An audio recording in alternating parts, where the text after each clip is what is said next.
All right, today we're going to talk about a guy you've probably never heard of, Martin Carringer. Now, he wasn't some famous general or a president, but his life, man, it's really the story of America's founding generation, you know? It's a story of war, of carving a life out of the wilderness, and of this incredible, unforgettable character. And we've had to piece it all together from these little fragments of history. So get this. This is a quote about him from an old history book from the 1800s.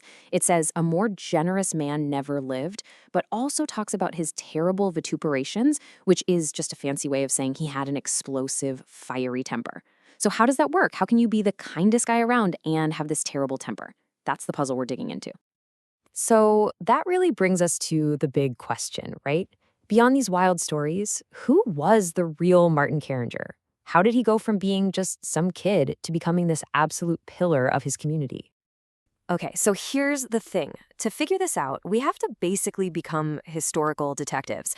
I mean, there's no single book about Martin Carringer. His story is scattered everywhere, in old military records, pension files, dusty tax lists, and local histories. It's like putting together a giant, fascinating puzzle. And the very first challenge? Just finding the guy. He was probably born around 1758 in Pennsylvania, but, there's no birth certificate. We're just going off documents from later in his life where he mentioned his age. And get this, look at his name. Gringer, Carringer, Carringer, Geringer, depending on who was writing it down and probably how thick his German accent sounded, it got spelled all these different ways. That makes the detective work so much harder. All right, the first solid, really documented part of his life starts when he joins the fight for American independence. And this experience, it's not just a small part of his story. It would absolutely define the rest of his life and quite literally shape the map of his future. So, on September 4th, 1776, think about that. Just 2 months after the Declaration of Independence was signed, Martin Carringer enlists. He joins the 8th Pennsylvania Regiment, and this was a unit that was going to see some of the absolute toughest fighting of the entire war. And this timeline, wow, it shows you he wasn't just some soldier hanging out in the background. He was right in the thick of it. Can you imagine that first winter, marching over frozen mountains to join up with General Washington? Then he fights in these huge, bloody battles like Brandywine and Germantown.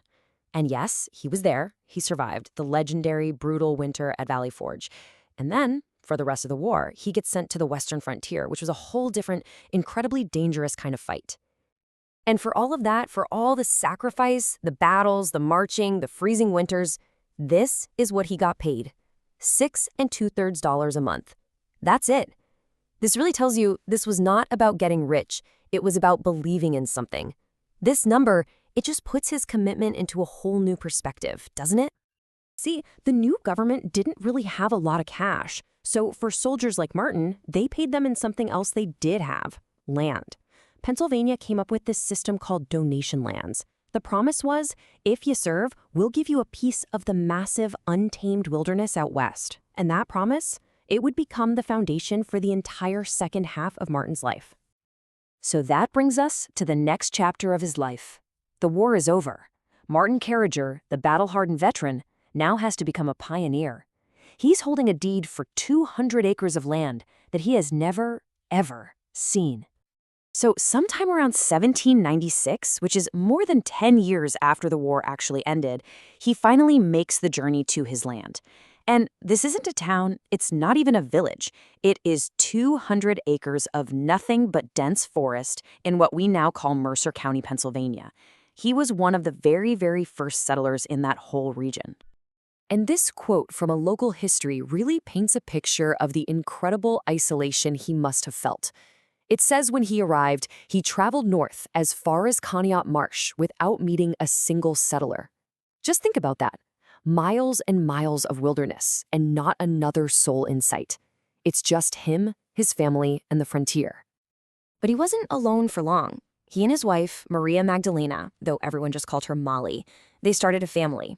They'd gotten married back in 1785, and right here, in the middle of this raw wilderness, they raised 8 children. I mean, look at this list. They are literally building a new generation in a new world, from scratch.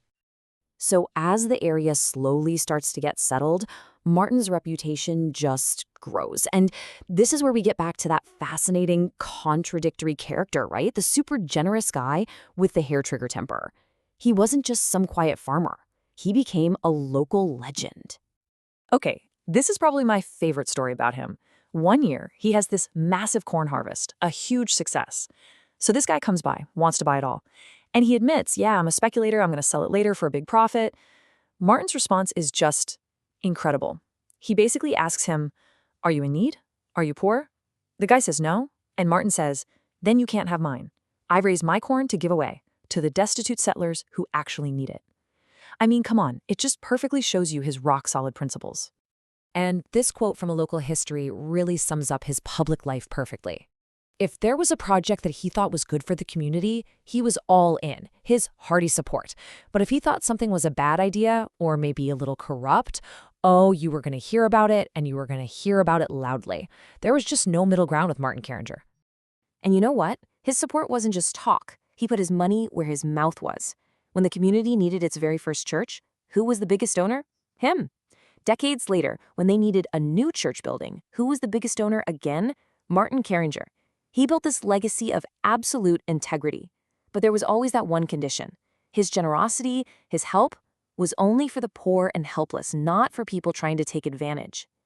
So after this long, incredible life shaped by war and by the wilderness, we come to the final chapter.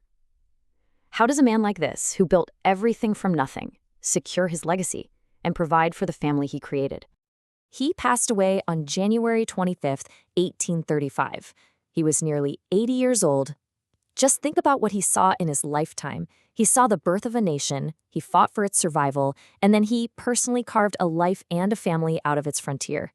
And his well shows that same careful, methodical, and caring nature that defined his entire life. First, he makes sure his wife Molly is taken care of for the rest of her life, down to the specific room she'll live in and the actual livestock she'll own. Then he divides up his land among his sons, setting them up for their future. And he gives his daughters valuable lots in the nearby town, making sure they have their own stake in this growing community he helped build. And this is a really moving detail. He isn't buried in some formal church cemetery.